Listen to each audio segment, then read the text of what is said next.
It all started back in 1982. Who would have believed that 26 years later, it's still on the NASCAR Busch Series schedule. Every year it's grown bigger and better. It's had the same title sponsor for every year of those 26. Ladies and gentlemen, get ready, because 200 laps of short track racing where you can go high, you can go low, and you're definitely going to be rubbing somebody along the way is about to unfold before a jam-packed house here at O'Reilly Raceway Park. Let's go full throttle.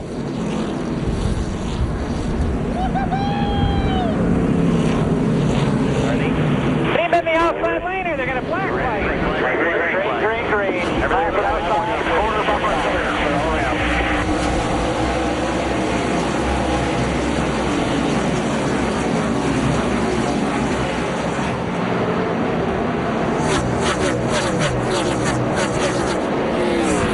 And into turn 3, Aric Almirola has the race lead.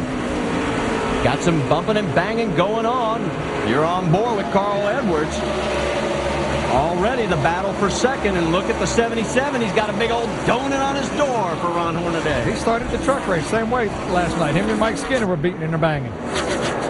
So Almirola trying to pull away and doing a good job of it right now. That's Kelly Bires in the 47. Almirola's on a rocket ship right now. His 5th race that he has led in his 23-race career. I don't believe he's going to look back. When you're on that front, you turn your mirror up, and you're going to try to catch the last place car. Jason Leffler, you were on board with him for a moment. He's in 4th. He's trying to track down the 3rd place car of Ron Hornaday. Obviously, these guys are just feeling out their cars. Some guys are running low, some guys are running high. Air pressure is very low, different than qualifying. So these guys are trying to get the air pressures built up as quick as possible. All right, let's go back and take a look at how Ron Hornaday ended up with the donut on his left side door. Looks like he lost a little grip getting in there. It reminds me last night of the truck race. He was baiting and banging with Mike Skinner on the very first couple of laps. Yes, he was.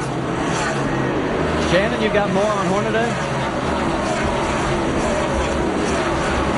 Anything that he can bring from that race to tonight's race, and he told me not really just right out of the box. That's where I'll be able to use what I learned in last night's truck race here tonight at ORP, and as you can tell right now, he's using it. Well, he's doing quite well as we'll see him go on board again with Jason Leffler. Guy to keep an eye on. I'm noticing already moving up is Greg Biffle, just a little bit further back. You can see him right at the end of that freight train. Greg has yet to finish every race he's run here. He's running the top 5.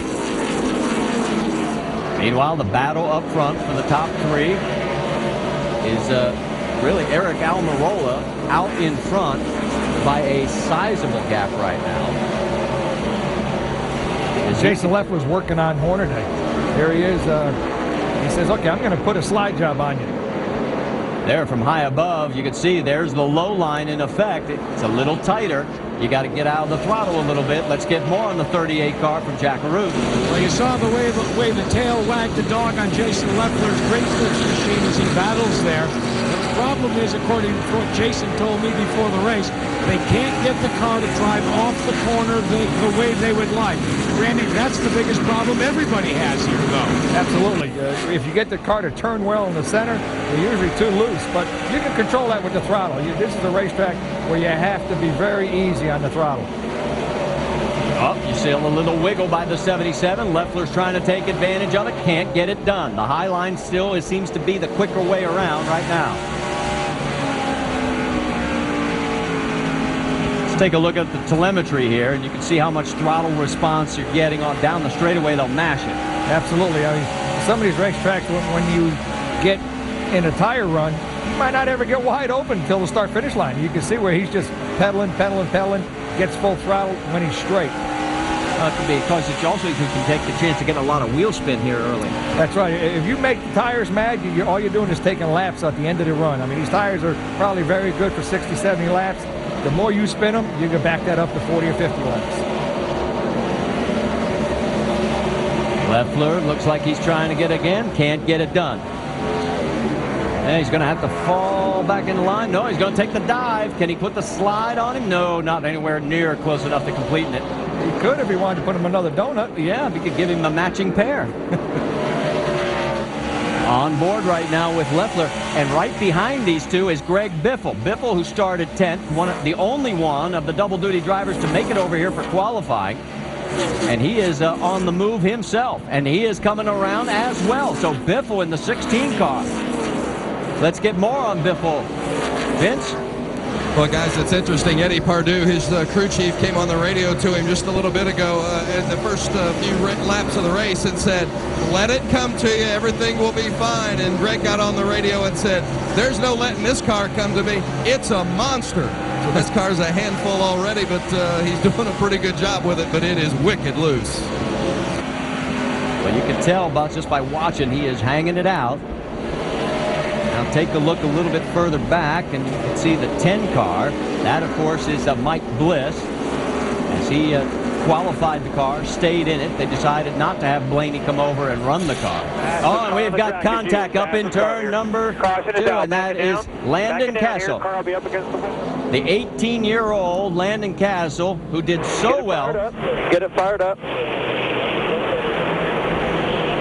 Come on, get me this 20 car around. Come on, go. He did so well the first half of the race last week at St. Louis, only to have an incident there that put him out. And here he is early in this one on lap 14, creating our first caution. We don't know if it was his fault or was it a victim of maybe a little bump.